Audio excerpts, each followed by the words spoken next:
What's up, guys? Today I'm doing a video on a Kareen high power. This is an Israeli gun that was made from FEG parts. Now, being a 1911 guy, I could see why people love this gun. I do have my criticisms, but I do see some obvious improvements over a, let's say, 1911. I do love the 1911, but you can tell that this has a lot of similarities with that gun. So first off, what I really like is the slide release right here. It just naturally goes to where my thumb is. It just feels great. These grips also, they came with the gun, and you can tell they used to wrap around right here. And whoever owned it first cut them, and very sloppily cut them. So I actually had to clean it up and clean up those lines on these grips. Also, this gun was somewhat polished when I got it, but it wasn't completely, so I finished the job, and I think it looks beautiful. It's a nickel finish, and usually you get them and they're matte nickel. I polished it up because it had some holster wear that was starting to shine, and it looked like around certain areas somebody had started to polish it anyways. So I polished it, and I think it looks so beautiful. Now, the only issue I have with the finish is right here by the serial number on the grip.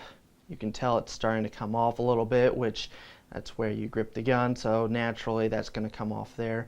And it looks like it might be in some beginning phases back here on the grip.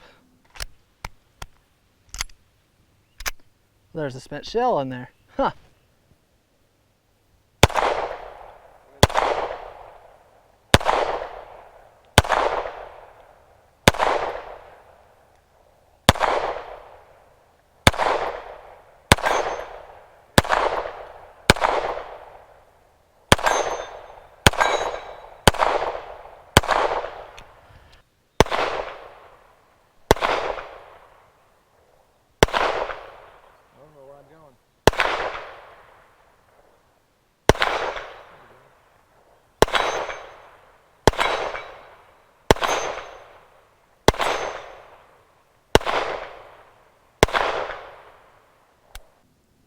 Let's go to my minor complaints I have about this pistol. So, I'm not a big fan of the safety back here.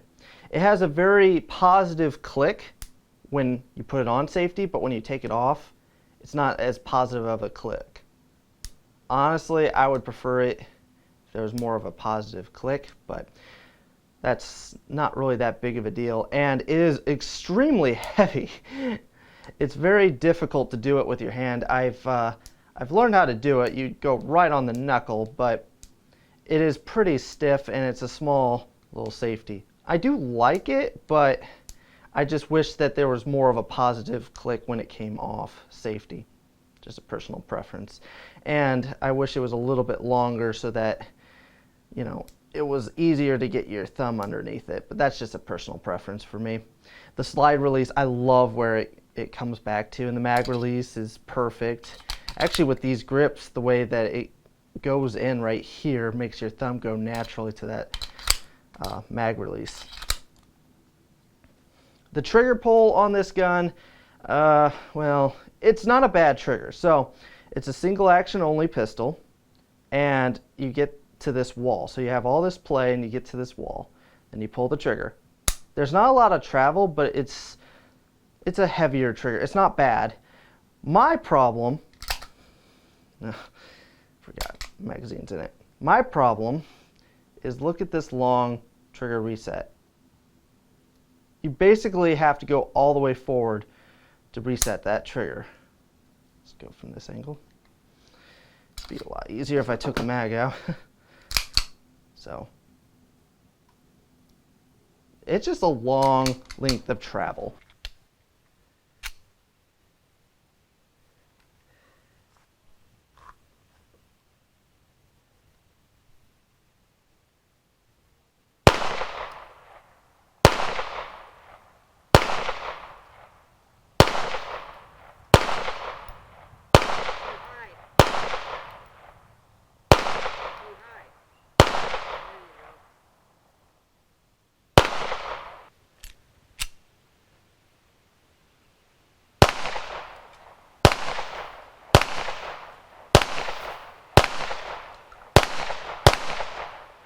An improvement over the 1911 is obviously it's a double stack magazine in 9mm. And if you like 9mm but also like the 1911, this thing is just going to stand out to you. At least it does for me. I love the 1911 and I love 9mm. I love plinking with it. So I keep comparing it to the 1911, so I might as well continue. This gun, compared to like the 1911 A1, gives you a little bit of a hammer bite. Now, if you actually look at the Kareen Mark II, they actually extended the bevel. Okay, not great with my words right now. If you actually look at the Kareen Mark II, the beaver's tail is actually extended outwards, so you won't get the hammer bite. But I will say, it's more of a hammer pinch. It doesn't really bite me like the 1911 does. The 1911 A1 tends to draw blood. This only just minorly pinched me. It wasn't that bad, but it does give you a little bit of a hammer bite.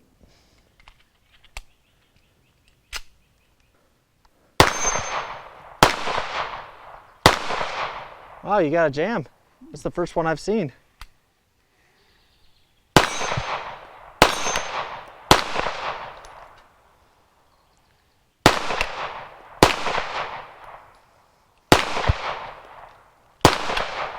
My camera was in the wrong spot. All the brass was hitting me.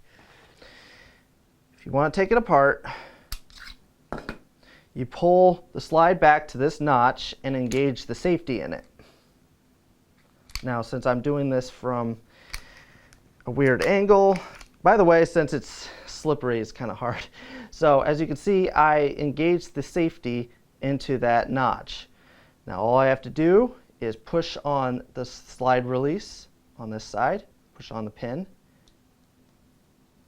and then it has this big area that you can grab onto to pull out the slide release. Now you let go of the slide and it comes right off the frame. And then here is the slide. Pull out the recoil spring and barrel at the same time. There's your guide rod, your barrel, which I'm very proud of this. I really polished it up well, I think. And then your spring. In my opinion, that is way easier to take apart than a 1911. But actually, while I have it apart, you can see the similarities. Now, it doesn't have the barrel link like the 1911, but it has those locking lugs, just like a 1911. Same thing in the slide. But you don't have to deal with that bushing. I think that's an improvement, in my opinion. Let's see if I can get back together. Well, man, I thought I cleaned this gun, but apparently not, because well, maybe I just didn't do a thorough job.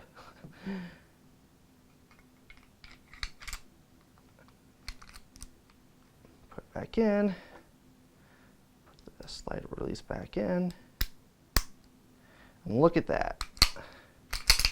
It's back together. In my opinion, that is significantly better than the 1911. Just a personal preference. I really do like that feature. It's just so much easier to take apart. This is a John Moses Browning design, but it wasn't finished by John Moses Browning. So you can see the influences from his previous designs, but he passed away before this gun was actually finished. I have no idea where to aim on this one.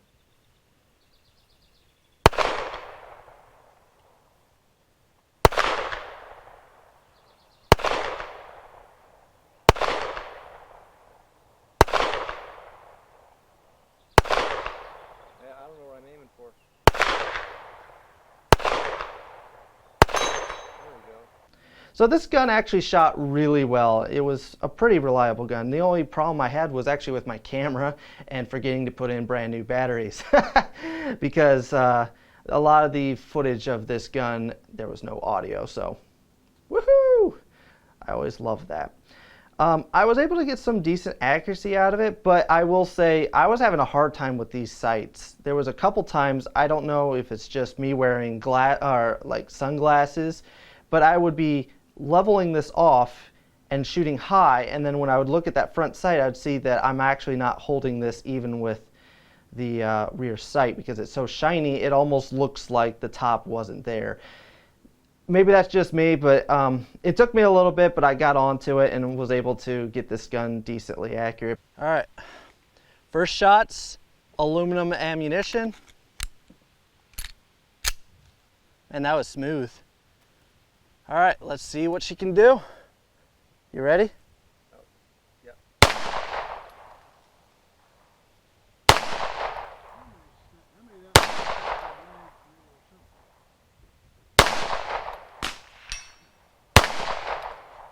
I'm shooting low, so let me...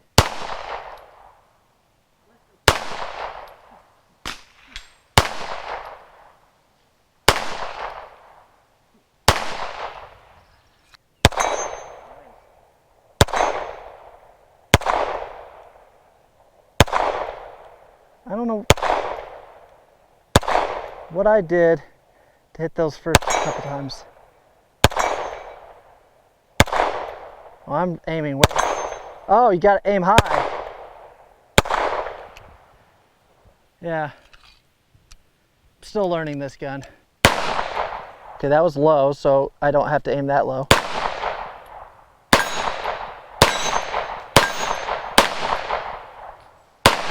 That's interesting.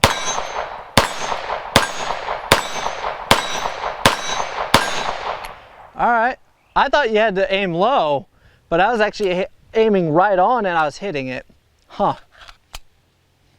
Did better that time. I hope you guys enjoyed this video. I tried something different. I just went a close-up on this because this thing is so shiny. I have to put it in a specific way to make it focus. It is a shiny gun. But anyways, I hope it came out okay. Stay tuned, guys. I got a lot of cool stuff coming up.